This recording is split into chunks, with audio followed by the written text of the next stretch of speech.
नमस्कार, मैं डॉक्टर विवेक श्रीवास्तव अपने होम्योपैथिक चैनल पर आपका स्वागत करते हैं। तो आज हम एक ऐसे विषय पर चर्चा करने जा रहे हैं जो बहुत ही महत्वपूर्ण टॉपिक है। बचपन में आप लोगों ने सुना होगा को जिसको अपनी धड़कन सुनाई देने लगती है, उसकी मृत्यु करीब होती है। लेकिन यह सत्य है कि नहीं सत्य है, लेकिन ये सत्य है कि यदि आपको धड़कन महसूस हो रहा है, पल्पिटेशन महसूस हो रहा है, इसका मतलब आपके शरीर में, आपके हार्ट में कोई हलचल होना शुरू हो गया है। अर्थात आपके हार्ट में कोई डिजीज़ डेवलप होना शुरू हो गया है। यह उस बात का संकेत करता है। जब भी आप थोड़ा-सा चलते हैं, थोड़ा-सा एक्सरसाइज करते हैं, तो तेज़-तेज़ से आपका दिल धड़कने लगता है। लगता है कि हार्ट कूद के बाहर आ जाएगा, ये कंडीशन होती है। कोई-कोई लेटता है बाएँ साइड में, तब भी उसको धड़कन महसूस होने लगता है। कोई झुकता है, तब भी महसूस होने लगता है। यह तब होता है जब आपके हार्ट में कोई वाल्व में गड़बड़ी हो या हार्ट की तरफ बहुत ज़्यादा मात्रा में ब्लड का फ्लो हो। यह उस समय भी महसूस हो सकता है जब आप कुछ सोचते हैं तो आपका दिल तेज़ी से धड़कने लगता है। इसको पल्पिटेशन की बीमारी बोलते हैं। इसमें व्यक्ति घबरा जाते हैं, जबकि इसमें घबराना नहीं चाहिए। आपको अपने कार्डियोलॉजिस्ट से संपर्क करना चाहिए। इसके अलावा यदि आप होम्योपैथी चिकित्सा को अपनाना चाहते हैं तो इसमें भी बहुत कारगर मेडिसिनें हैं जो पल्पिटेशन को बड़े आसानी से ठीक कर सकती हैं, रोक सकते हैं। पल्पिटेशन अर्थात धड़कन आपको 1 मिनट, 2 मिनट से लेकर के 2 घंटे या 4 घंटे या पूरे दिन रह सकता है। जब भी आप ऐसा महसूस करें तो आप अपने फिजिशियन से संपर्क करें। बाकी हम यहाँ पर कुछ चर्चा कर रहे हैं, इसको आप लोग सुन लीजिए। बहुत बहुत कारगर मेडिसिनें हैं जिनको हम बताएंगे कि ये मेडिसिनें इस बीमारी में चल सकती हैं। अर्थात पल्पिटेशन जिनको महसूस होता है, धड़कन जिनको महसूस होता है, धड़कन के साथ में पसीना होने लगता है, जिससे वो घबराए से रहते हैं, एकदम बेचैन होते हैं। इन सब समस्याओं को दूर करने के लिए होम्योपैथिक मेडिसिन बहुत कारगर मेडिसिन है।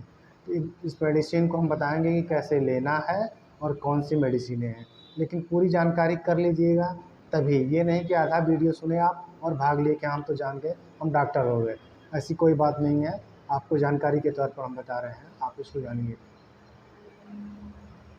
तो धड़कन को ठीक करने के लिए होम्योपैथिक चिकित्सा में 3 मेडिसिनें बहुत कारगर हैं जिनका उपयोग अक्सर होम्योपैथिक चिकित्सक करते हैं। इसमें पहली मेडिसिन है स्पाइजेलिया। इसमें पहली मेडिसिन है स्पाइजेलिया। ये इसके बाद दूसरी मेडिसिन है नैट्रम म्योर 30 पोटेंसी। इसके बाद एक तीसरी मेडिसिन है कालमिया लैटिफोलिया। एक मेडिसिन का नाम हम और आपको बता रहे हैं, कैलकेरिया आर्स एक ऐसी मेडिसिन है कि जब व्यक्ति हल्का सा सोच लेता है, थोड़ा सा चिंतन कर लेता है, तभी उसका दिल धड़कने लगता है बहुत तेज़ तेज़ से। यानी जैसे ही वो इमोशनल होता है, वो उसका दिल बहुत तेज़ी से धड़कने लगता है, पल्पिटेट करने लगता है। इस कंडीशन को कैलकेरिया आर्स कंट्रोल कर सकता है। तो चूँकि मेडिसिन के बारे में 4 मेडिसिनों का हमने नाम आपके सामने ज़िक्र कर दिया है, अब इसको लेना कैसे है, क्योंकि लेने का तरीका भी बहुत डिपेंड करता है कि आपकी बीमारी ठीक होगी कि नहीं ठीक होगी। होम्योपैथिक चिकित्सा में मेडिसिन से ज़्यादा उसके डोज और रिपीटेशन का महत्व होता है।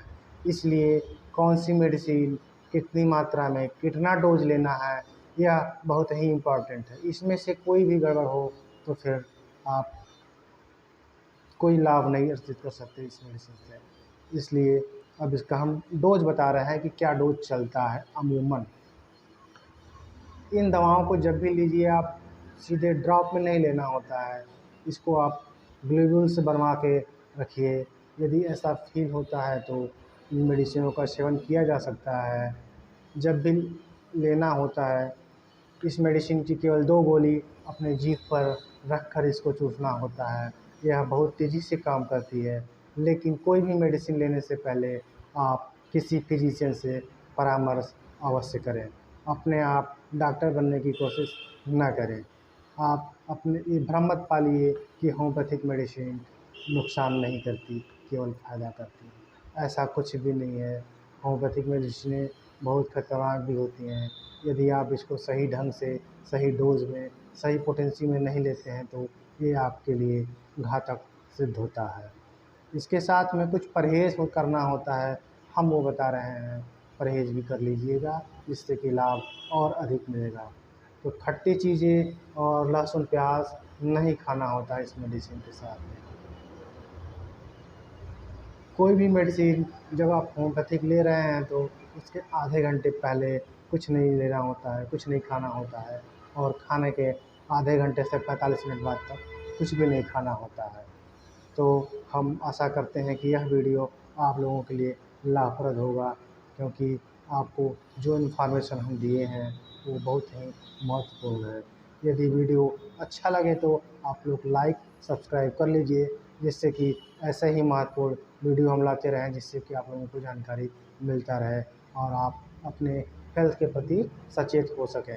तो वीडियो को लाइक कर लीजिए, सब्सक्राइब कर लीजिए, शेयर कर लीजिए, जैसे कि जब भी हम कोई वीडियो अपलोड करें आप लोगों तक पहुंच जाए। वीडियो पूरा सुनने के लिए बहुत बहुत धन्यवाद।